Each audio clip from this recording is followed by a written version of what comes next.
Athol, it's great to have you with us. I look forward to sharing our conversation with the rest of the world. And I remember a few months ago, end of last year, you and I started WhatsApping each other because we've met a few times over the years. And then it felt right for us to try and have that kind of level of conversation now, which we had then on WhatsApp. Often wish that conversation was recorded. Well, you can't really record it, I guess, but I think it was also voice messages, but anyway, text, voice messages. So yeah, it's great to be with you, Athol. Athol Williams, he's more than a whistleblower. He was an executive. In fact, I almost want to start by saying, you have tasted the good life. I mean, the blessed life as an executive, as an academic, as a student on some of the great campuses of this planet, as a poet. Funny enough, I like the poet part of you more than any of the others. As a family man, I mean, that's the kind of life you led, with meaning, a life of success. And now you're in another country, semi in hiding, I guess, because your life really is threatened by what's happening in our country. Just within a minute or two, filling the space, what the hell happened? I mean, things were pretty cool for you, I guess, to a point. And I'm not saying it's not now, because there's a bigger picture involved. But one could argue, if you looked with a very limited view, that what the heck happened for you to be in this situation now? Yeah. I mean, I certainly think about that often as well, Adrian, they talk about how the mighty have fallen. 2 years ago, 2 and a bit, almost 3 years ago, I had the perfect career. For me, it was the perfect career. I was a part-time partner at Bain & Company, a globally prestigious management consulting firm, and I was a partner there. And I was a part-time senior lecturer at UCT in business ethics. For me, it was the perfect career because it matched my two passions of both thinking deeply about issues as an academic, but also taking them to the real world and advising companies on how to make those real. And here I am, as you say, 2.5 years later, in exile with an uncertain future. I've got a tenuous visa, so I might be kicked out at any time. I haven't had an income for 3 years. I've been ridiculed and had my character assassinated in the media, behind closed doors in boardrooms. I've been abandoned by our government, who refused to offer me any support and protection. So what happened? Well, one thing happened was that I decided to blow the whistle on my company, Bain & Company, implicate 39 people in the process, and point to how it was all connected to powerful people, politicians and business people in our country. I named names, I pointed to solid evidence against companies and law firms. And in a country that's a democracy where we espouse the ideas of being good citizens, I discovered that's not the case. Because in fact, I've been ostracized by the business community and I've been abandoned by our government. We're coming off the back of 10 years of a president whom society was pretty vocal on being against him. If you know what I mean? I mean, the media was vocal, civic society was vocal, opposition parties were vocal. One would think that our society is prepared for a very open situation where you openly declare what's going on and what's happening, and yet not. I mean, your situation seems to indicate that you've had a very different experience, that if you speak up against the powers that be, you're in trouble, you're in real danger. Adrian, that's true. Sorry to interrupt you there. That's true. It's made worse by the situation of the state capture whistleblowers who were asked, who were invited, who responded to appeals to step up, to come forward and to reveal what they knew, right? And for me, there's a basic decency, there's a basic respect between humans of saying, Athol, I'm going to ask you for the good of our country to put yourself in harm's way, but then we'll protect you when harm comes.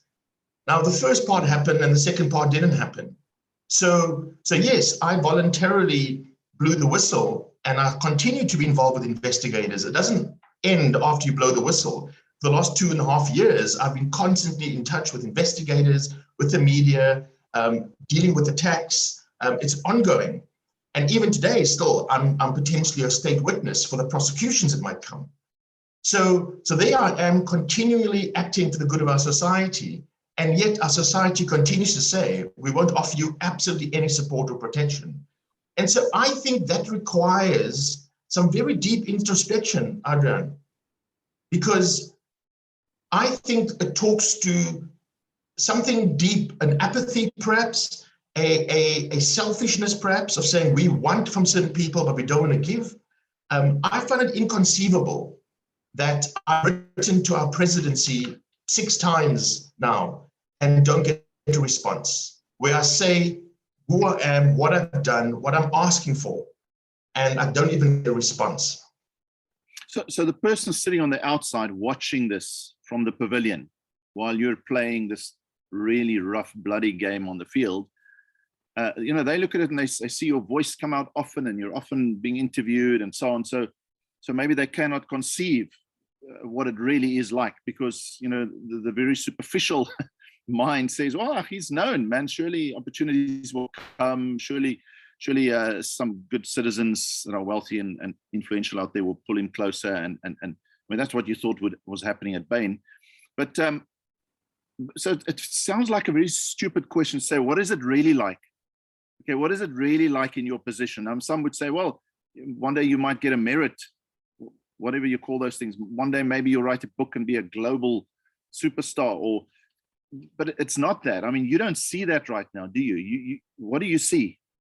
For 2.5 years, firstly, I've lived in daily fear, right?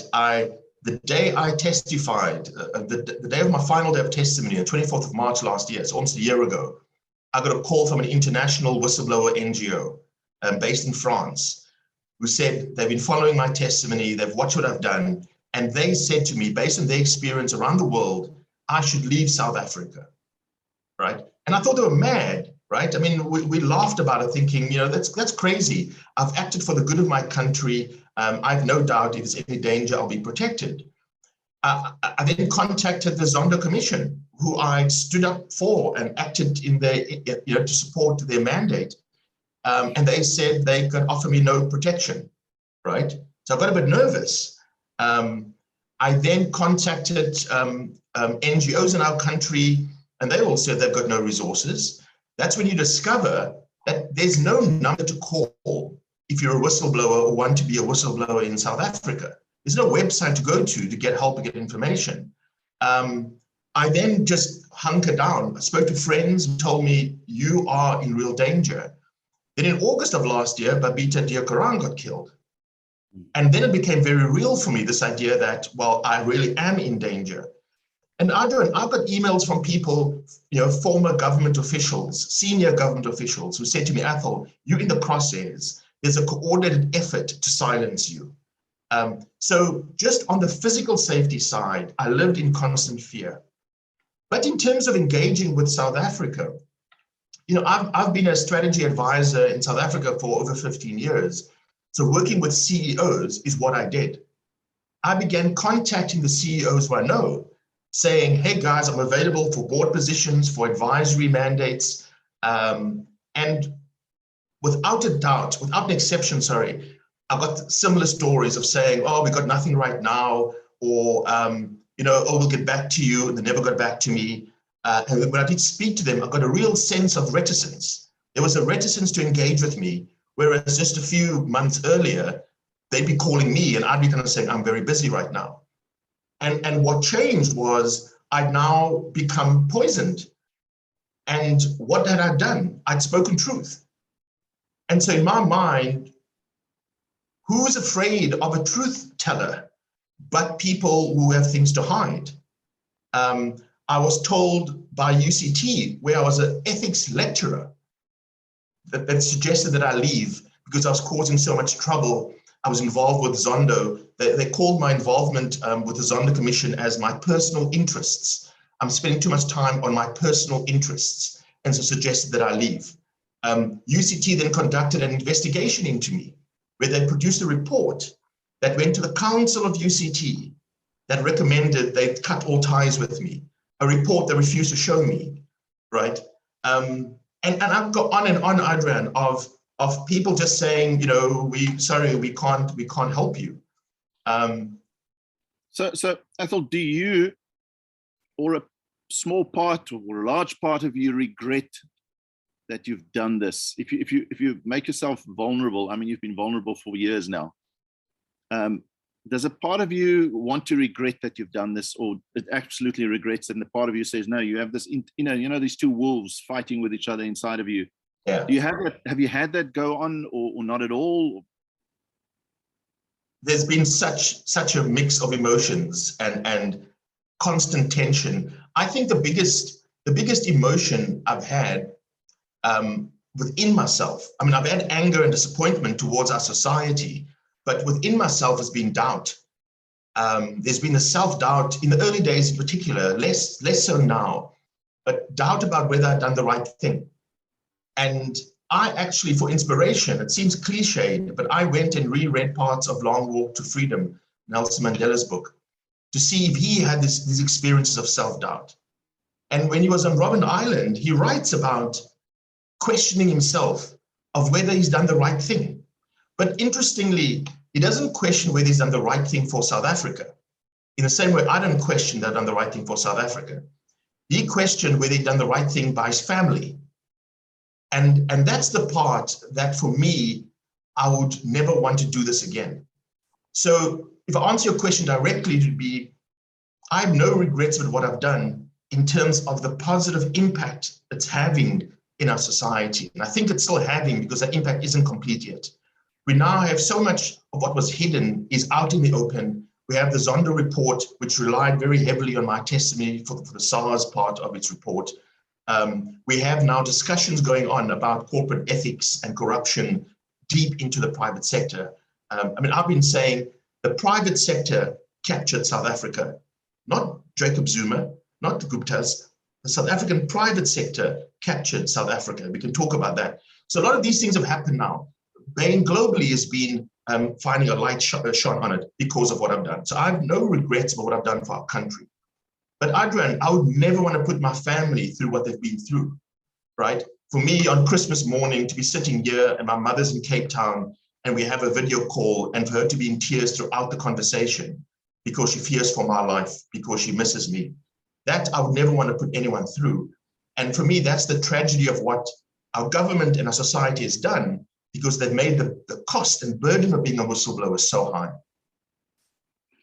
Athol Williams, we're going to start talking more about the context, within the context of leadership, and your observations of leadership in corporate SA as far as ethics are concerned. But before we go there, I just want to let people know, and those who will be watching this webcast in the future, why we have ThinkLead. Why does ThinkLead exist? Because we want to deal with exactly what you and I are going to be talking about. We want to deal with you know, the quality of leadership in the world. So I'm going to very quickly, I was going to do this in the beginning, but all right. So folks, just very quickly, let me just share with you, it'll be 2 minutes. ThinkLead ecosystem is a global project. Okay, you could call it Project Leadership Fitness, because we have a lack of leadership fitness in the world. We really do. And we make this bold statement. Athol's been making bold statements out there, and maybe that also creates enemies. You know, people want you to be more diplomatic. So we feel we need to save leadership from perhaps total disintegration, you know, collectively speaking. Approximately 80% people in a poll we did believe we are producing worse leaders in our world, not better leaders. Okay, and there are lots of other polls that confirm this. So it's time to do things differently.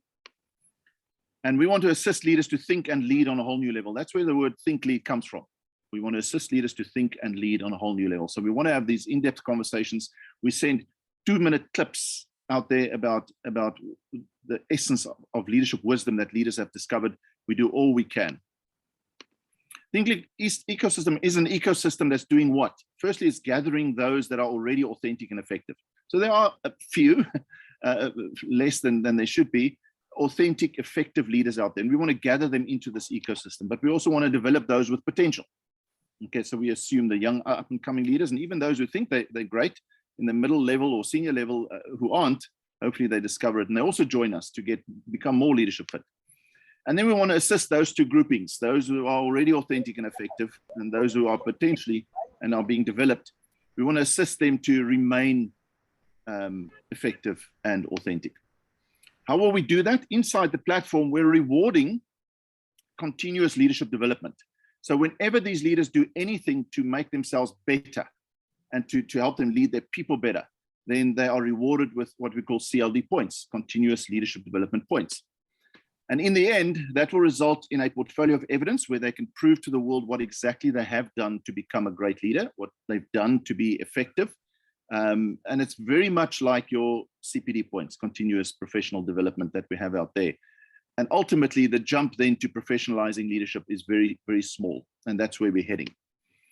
Then we have a leaderboard that will showcase by country, sector, and level, leadership level, junior to senior. It'll showcase the best leaders out there. So we want this ecosystem to gather and create the best leaders because the world does not know where to find them. They don't know where they are. We don't know where to find these great leaders. So that's why the leaderboard is there. It's time for the world to know where the real leaders are. And we want to walk with them on their leadership path through this ecosystem. We want to take great leaders to the world. So all you have to do is join thinkly.app. That's free. Okay. And then we suggest you attend our webcasts. Once a week, we'll have a webcast. Okay. And we'll talk to you about the in-depth way that we're going to professionalize leadership, way that you grow yourself inside this ecosystem, how the leaderboard, everything works under the executive club. And on Thursday, when you join the club, then we will have your email address and we will send the details of our webcast so that you can attend and be part of this whole thing. On Thursday, we've got one at 1 o'clock GMT +2 to tell people about the platform. I'll ask Kevin to put thinkly.app in the comments. So Athol, tell us a little bit about what you think corporate SA is truly like. Now, we've seen your experience. I mean, you even bumped heads with BLSA, which certainly up until recently, my experience was that they are a good organization with the CEOs of some of the largest companies in the country, a solid board. When Bonang Mohale was there, someone like Adrian Gore was on that board and some other really solid leaders. They're not on that board now necessarily. So what is your observation of ethics, morality, corporate SA? We always say politicians. Oh man, politicians, my goodness, they're so unethical and no morals, no values. They say what they want, or what people want them to hear. And we always thought corporate is kind of on the side, unique, different. How would you summarize leadership and ethics in the corporate world? I think in your question, you answered a lot of how I would answer it. But firstly, I see no difference in the ethical leadership and its absence between politicians and business leaders, right? And I don't make that statement glibly. I see no difference from an ethical standpoint of doing the right thing between public sector and private sector. I don't see that distinction. So let me say more. What we saw with Business Leadership South Africa, and just as a reminder for those watching, when it became very obvious at the Nugent Commission that Bain and Company had been involved in premeditating and causing damage to SARS, BLSA rightly suspended Bain's membership. That was in 2018. Last year, quietly, and they did it very publicly, very loudly, very publicly, look, we are Business Leadership South Africa under Bonang Mohale's leadership, and we are going to take this very ethical stand. It was fantastic. I was at their launch in Alexandria. I think they launched the values of BLSA, and ethics was high on the list, and so on. Yeah, and I think they lived by that, Adrian. And then last year, in 2021, now under a different leader, a different board, BLSA quietly, with no announcements, no public statement, quietly let Bain back into membership. And I then challenged them directly through emails, and asked the questions of how, on what basis did business leadership look at Bain's behavior that the Nugent Commission had said was a premeditated offensive against SARS and recommended prosecution, that the Zondo Commission later saw was unlawful and colluded with Zuma and Moyani? What did business leadership South Africa, what did those 12 board members see that the rest of South Africa didn't see, so that they would go and embrace Bain as a member again?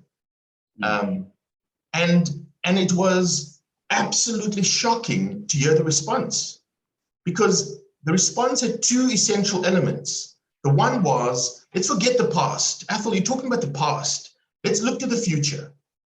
And it's exactly the same thing that anyone who has perpetrated an atrocity says, right?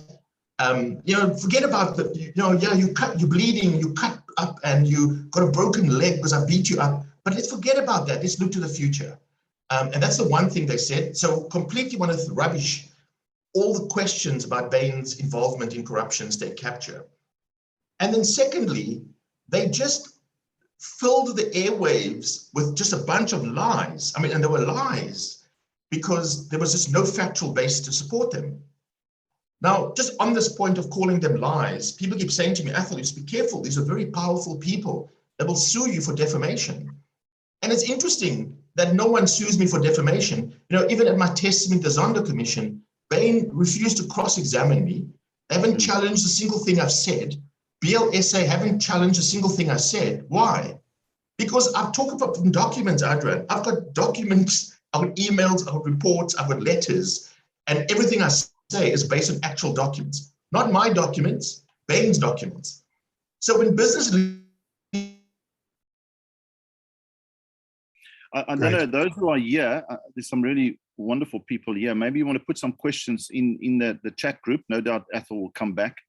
I'd hate to think that the Wi-Fi in London or UK is worse than mine here in the bush next to Kruger. No, but I mean, I really hope that he can recover very quickly. But put your questions there, folks. Dave, it's a fascinating conversation. I mean, Athol's been very bold. He's making some really powerful statements about no distinction between corporate leaders, where we've had lots of leadership training over the decades, haven't we? I mean, that's where leadership training happens much more intensely than, for example, the political environment. And yet he says no distinction. So I am getting to the point where I say, well, when people think of corporate leaders, they'd say maybe 7, 8 out of 10. I'm sorry, political leaders, maybe 7 to 8 out of 10 of political leaders are unethical, perhaps, or immoral. But what do you think is the percentage with corporate leaders? Is he saying it's the same, that it's literally on the same level? And my question is that a lot of investment is made in these very large corporates of leadership in development and also discovering yourself. I think, see, we've got Andy here, who's been very involved for many years also in leadership development. And that's what the question is how effective is it when we have this kind of situation? So just chew on that a little bit.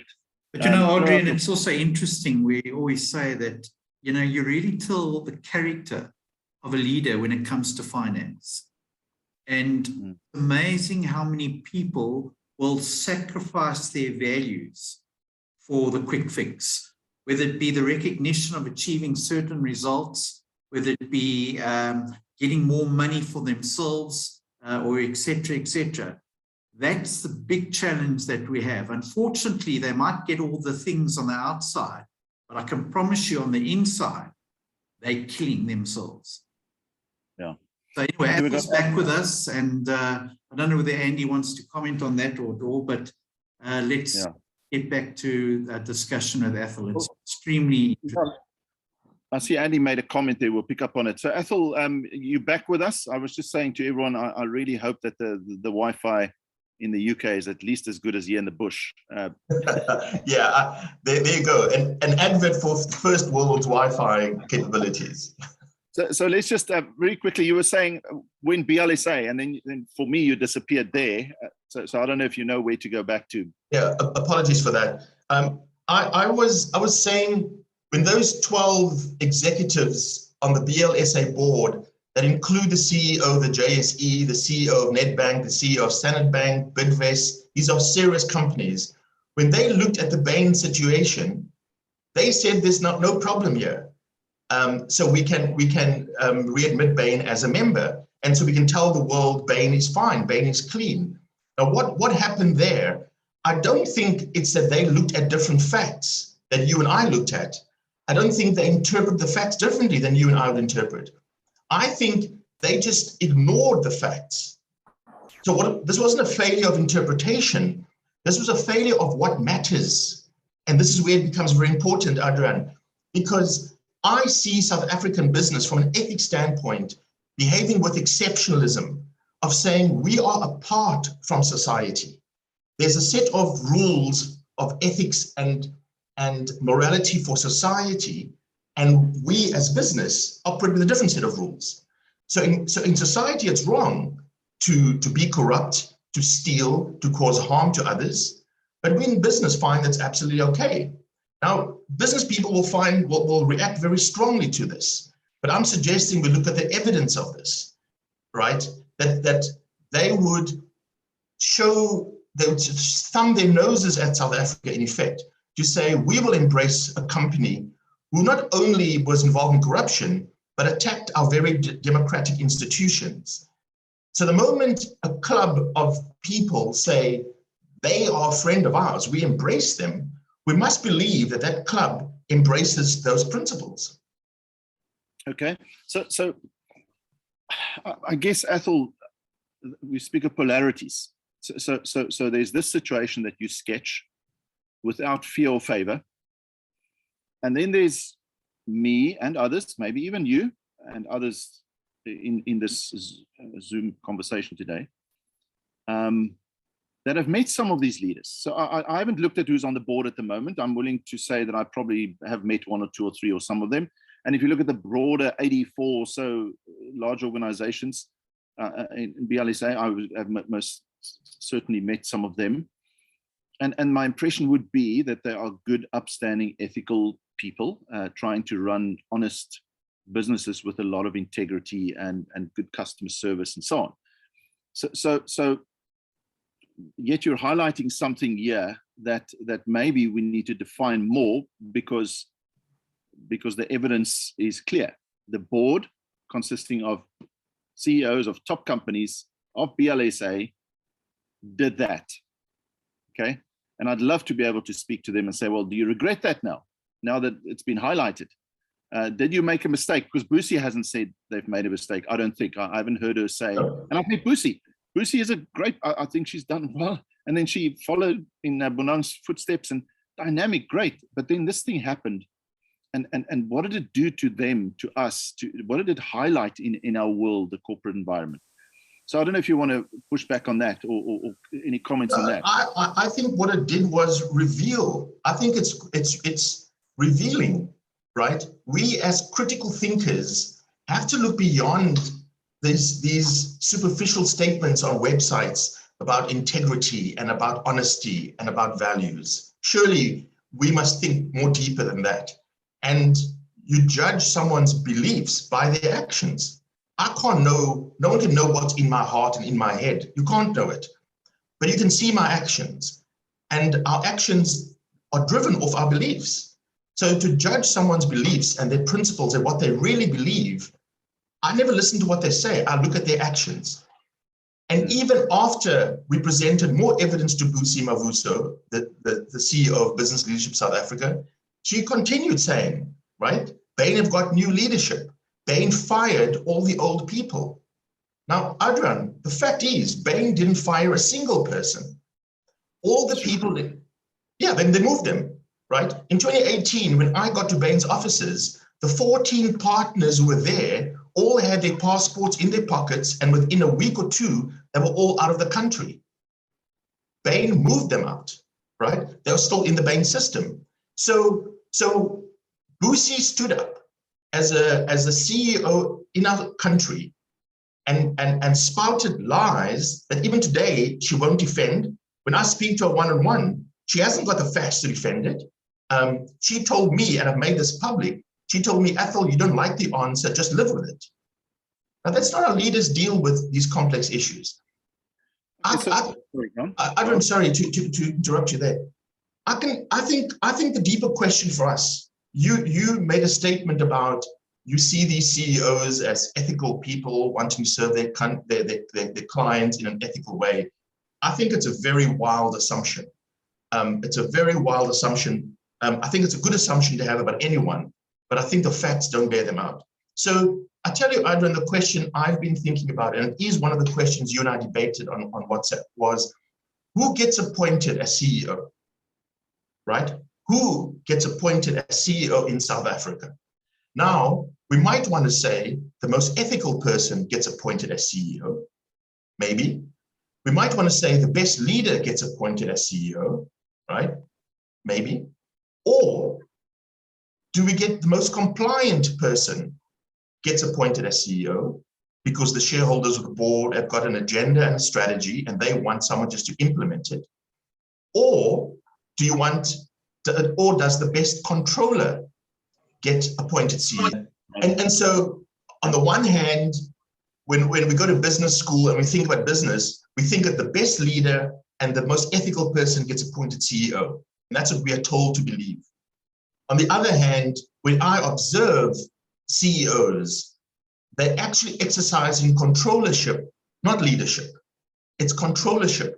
Control your people, control your budget, control your stakeholders, control the narrative by using PR, control the downsides, control the challenges by getting your lawyers involved. It's controllership, Adrian, right? And in a controllership world, when challenged with ethical challenges, the controller doesn't know how to deal with that. And so I invite the leadership experts, and I'm by no means a leadership expert, I invite the leadership experts to take South Africa's top 20 CEOs and decide for yourself if they are leaders, meaning they inspire people to do great things within their businesses, or are they there to control people because they are compliant to the board's narrative. And what I think is happening in South Africa is we've taken compliant controllers and by and large, not entirely, put them in that position. I, for example, think Busi Mavusa is one of those, right? She's a compliant controller, and she will just take the narrative that's given to her by her board. And I think there are far more of those than real leaders. So Athol, those are very interesting things to discuss and chew on and debate further. I think you raised some. I'm going to sound weak when I say this, but I just want to get some perspective here. You've got, and this sounds insensitive, some could argue you've got nothing to lose. I mean, you've lost a lot or all. Okay, and you're out there. You can be as bold as you want, say as whatever you want, as loudly as you want, obviously as responsibly as you can. But you don't have to pussyfoot around things. But you know what corporate is like, and maybe this is an indication of exactly what you're saying, is that if you're a bunch of executives now in Standard Bank, in Discovery, in Pick and Pay, and in the wherever, and you sense that we're developing controllership and not leadership,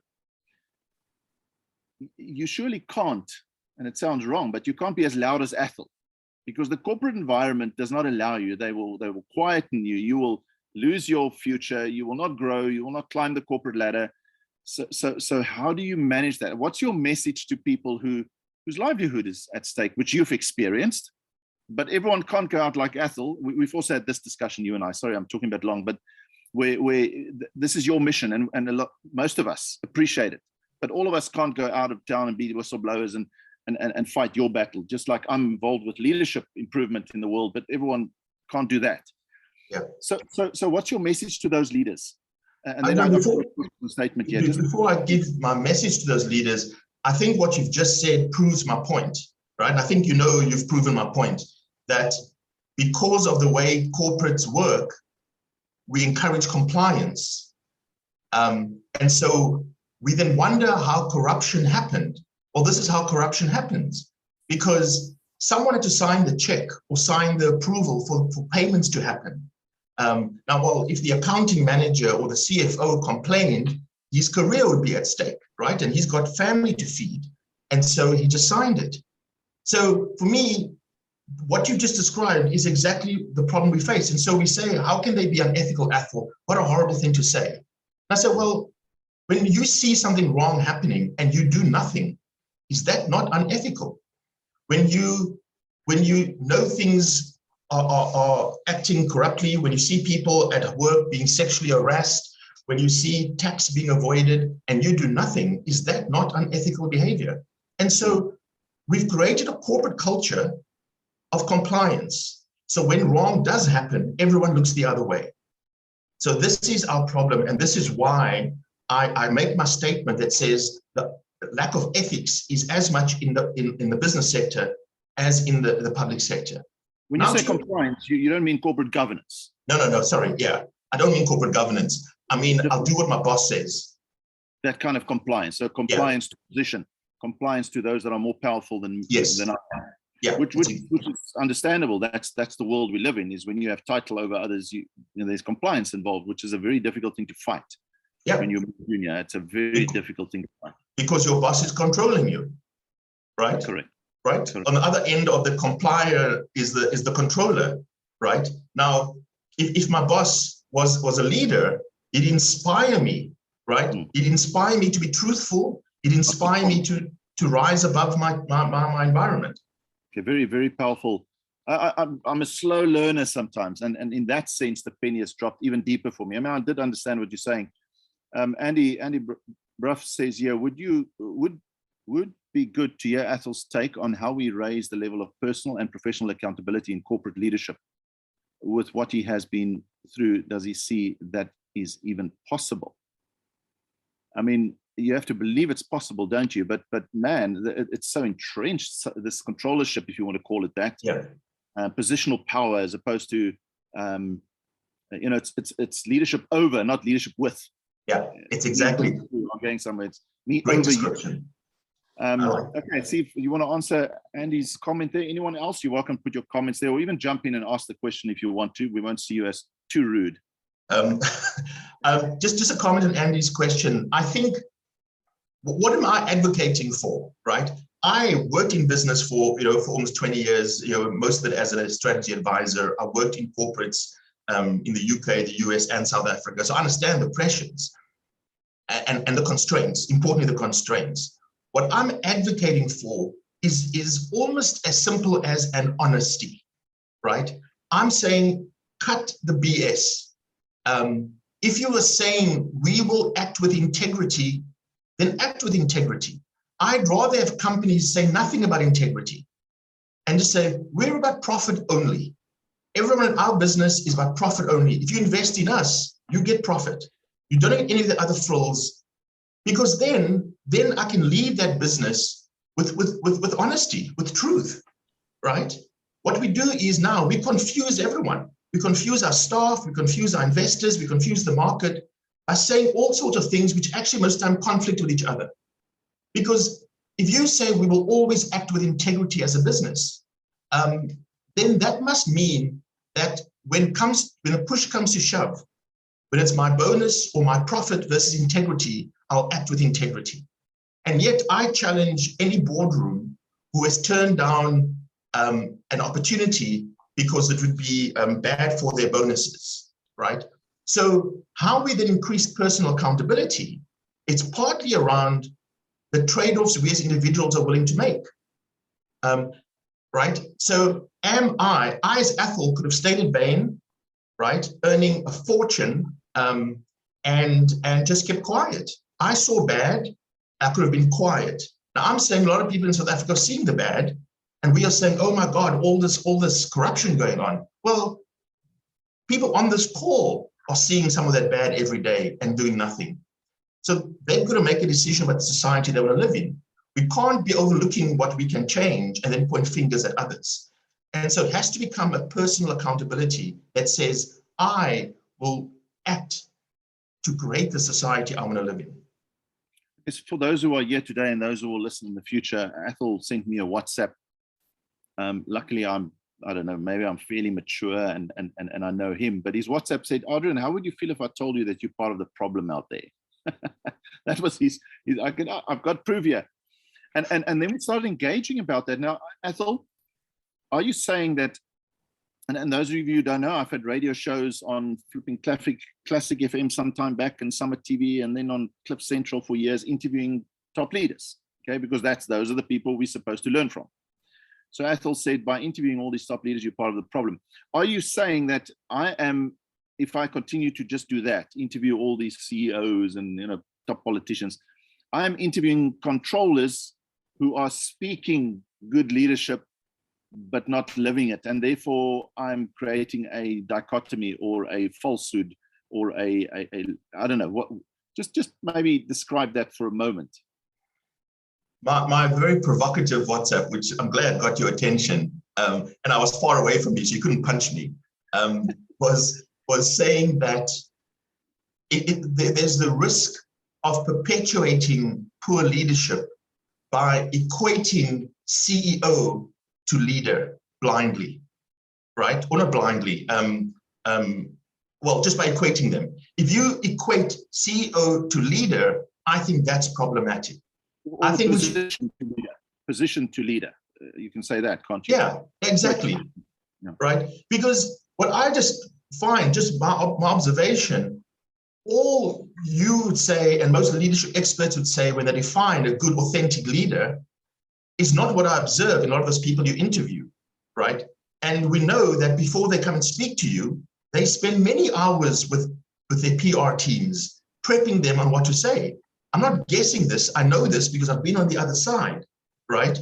And so they would put forward a message, and we as leadership consumers or knowledge consumers say, wow, that's a great leader, he said the right things. I think you can't judge leadership by what the person says. It's got to be their actions.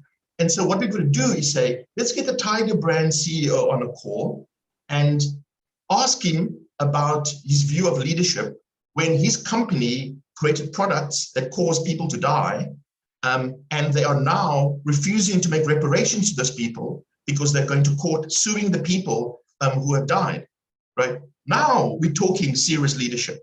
Right? Let's get the CEO of Nedbank on the call and say, you've been implicated in the Zondo report, right?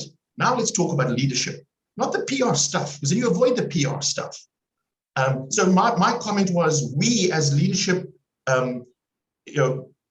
scholars or believe in leadership need to avoid making this straight equality between CEO equals leadership, because if you believe my statement that the people who become leaders are the controllers and those compliant to someone else's will, we are missing the boat entirely.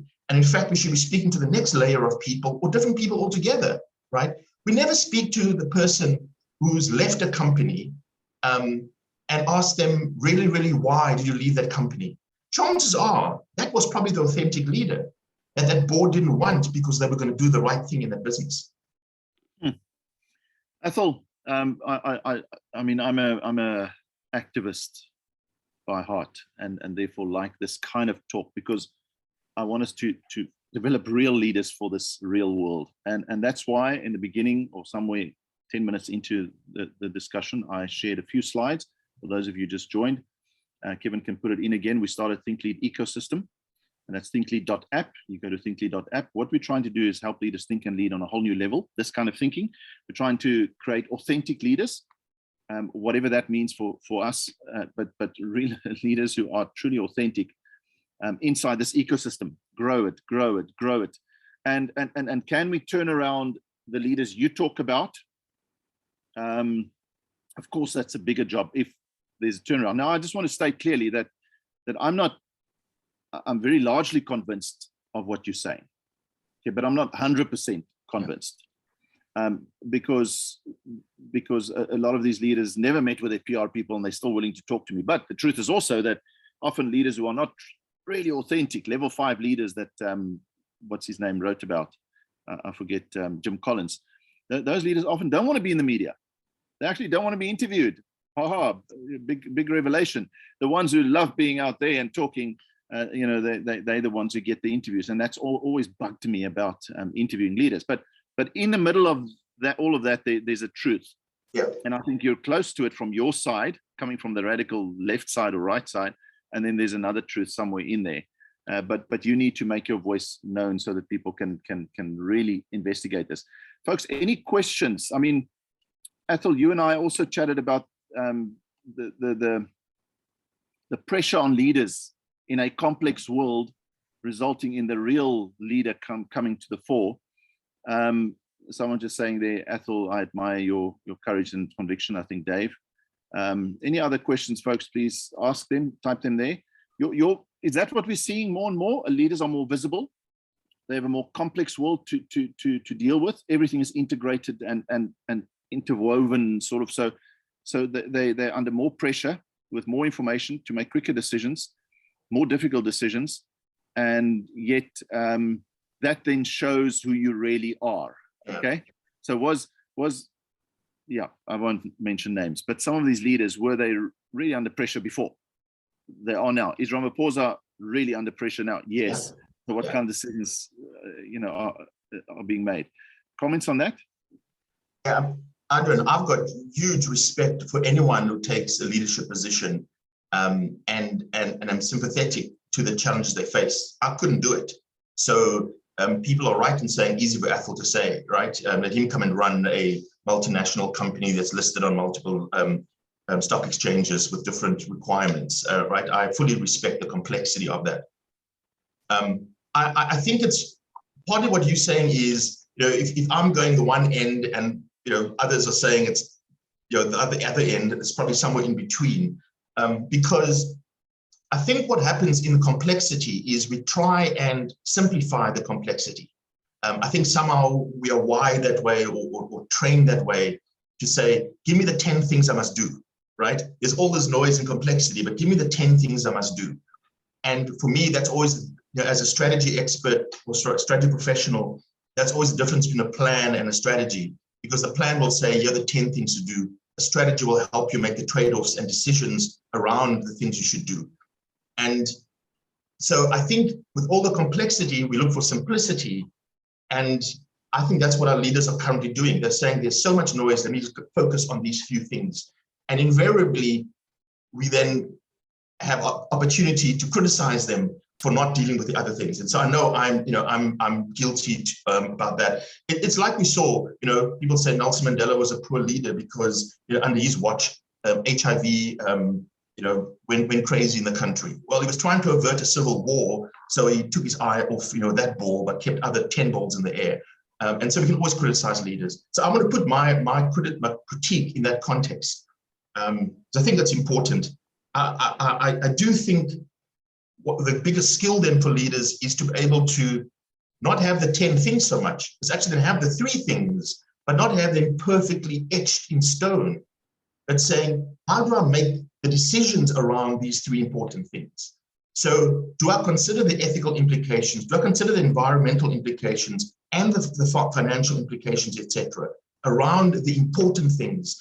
So again, as I said earlier, as we're talking about the Business Leadership South Africa, it's what are the things we put on the table that are relevant to our decisions? Because we can make a decision very simple and say only the financial impact matters, right? And so leave everything else off, the labor implications, everything else. And we know the reality isn't that simple. And so it's what we put on the table when we're considering our decisions. And I think that's the skill leaders need, is to deal with that complexity. Yeah, and it comes down to what do we think is important, and back to the values again. And often those values aren't real, but very often they are. So when we make decisions, do we actually consider the values that we carved out as an organization, how consultative it may have been or not? Do we truly consider those when we fire someone, when we employ someone, when we reprimand someone? Or is it more about the compliance thing? You just do what ultimately the values are important, but actually if you do what I want you to do. So Athol, I guess my final parting question is, what is your message to all leaders, but corporate, let's say, where you've really bumped heads now? And what if you could sit with all these CEOs and they were truly listening, and the executives even, okay, let's say they truly are sitting here listening to you now, realizing that there's some truth in what you say. What would you say to them? I would say that they've got to be citizens first, then business people second, right? Think of yourself as a citizen first, then as a business person second. Now, why is that relevant? It means you then make decisions that are in the interest of our broader society, not just your company, not just your shareholders, not just your bonus. Because that's the situation we're in South Africa. We're not in the US, we're not in the UK. We've got a fundamentally unjust society. We are in a corrupt society. So the challenge for you, Mr. CEO, is how do you behave ethically in a corrupt society? There aren't many textbooks that help you there, and I sympathize with that. Maybe Adrian and I will write that textbook one day. But that's the challenge. So if you see yourself in a normal society, you're wrong. You're going to behave wrongly. You're in a corrupt society. You're in an unjust society. And so my best advice with that reality is to act as citizen first. Now, what does it mean, right? It means that I have a responsibility as a citizen to my fellow citizens. And so even though this consulting firm might actually help me improve my bonus best or get our profits up best, I cannot support that company that attacks our democracy. Or even though a particular investment might really boost our bottom line, it might damage our environment. And so as a citizen, I will not pursue that. So because what we've done is by defining the CEO's role, we've said you must optimize locally. Whereas as a citizen, you think about optimizing globally. And globally, I mean our society. I think that changes the leadership conversation. It changes your discussion with your board, with your REMCOM. It changes how you should be perceived. If you say, I'm not going to just optimize locally, I'm acting in the interest of South Africa as a citizen. And so that changes how I then lead my organization. And you know that's very ambitious, right? Yes. Okay. Don't we have, you could even say it's naive or idealistic, and I'd agree with you. But isn't that how anything moves? We must have someone to dream it possible, right? It's JFK saying we'll go to the moon when the technology didn't exist for humans to go to the moon. So what I'm saying is we cannot keep bemoaning our social problems and keep doing the same thing. I'm trying to at least think of possible ways that are different, and they might be all completely wrong, but we need to be thinking differently about who we are as individuals in our society. And right now, business is not only part of the problem, it's a leading part of the problem, I see it. Athol, so it's all about what I hear you saying in different words is leaders must learn to think and lead on a different level, on a whole new different level. Honestly, from ethics point of view, from a bigger picture point of view, all of that comes through in your message. Thank you so much. And that's why we encourage leaders to join thinklead.app, www.thinklead.app. We want to help leaders think and lead on a whole new level. We want to create leadership fitness and authentic leaders out there across the world. And we're also professionalizing leadership, that kind of leadership. Yeah. That's where we're heading. Otherwise, who's holding leadership accountable, actually? Okay, we know our engineers are being held accountable, aren't they, Athol, to some degree, and doctors, one could say, and there are professional bodies in a sense, but leaders, no one even holds them accountable to stay leadership fit. Yeah. Never mind ethical behavior in a sense. Yeah. But yeah, I mean, there's a lot of good out there and not enough, and we need more of it. Thank you so much for your time. Folks, thank you for joining us. We look forward to sharing this. And Athol, I hope we have you back soon. I hope there's a significant step change with the Zondo Commission third report or whatever. I don't know what we're waiting for someone like you to feel safe and welcome back in your own country. You foresee that? Is it near, do you think? I'm waiting to hear what the president says to Parliament after the third report's done. That for me is going to be the key thing. Like I say, I've written to the president 6 times and got no reply. So I'm waiting to hear from someone in our government. Why would the president not just even tell an advisor, okay, these are my feelings, just write this letter to Athol? I mean, it's it's incomprehensible that you don't get any response back. Why? What is the reason? So anyway, obviously he's got a lot of people who want letters from him, but honestly, in the context of things, I can't fathom this. But anyway, all the best. Let's Thanks. keep going. Let's keep fighting the fight. And we appreciate your time. We hope to see you back soon. Thanks, Adrian. Folks, thank you for joining us. That's ThinkLead ecosystem. ThinkLead, helping leaders think and lead on a whole new level. So please go to thinklead.app and join Executive Club and go on this journey of professionalizing yourself as a leader, of lifting the standard of leadership permanently. I mean, to do that, we can't keep doing leadership development we always have. The way we've done it is just an absolute waste of time. We've got to do a step change there, a significant step change. All the best. Thanks, everyone. Bye.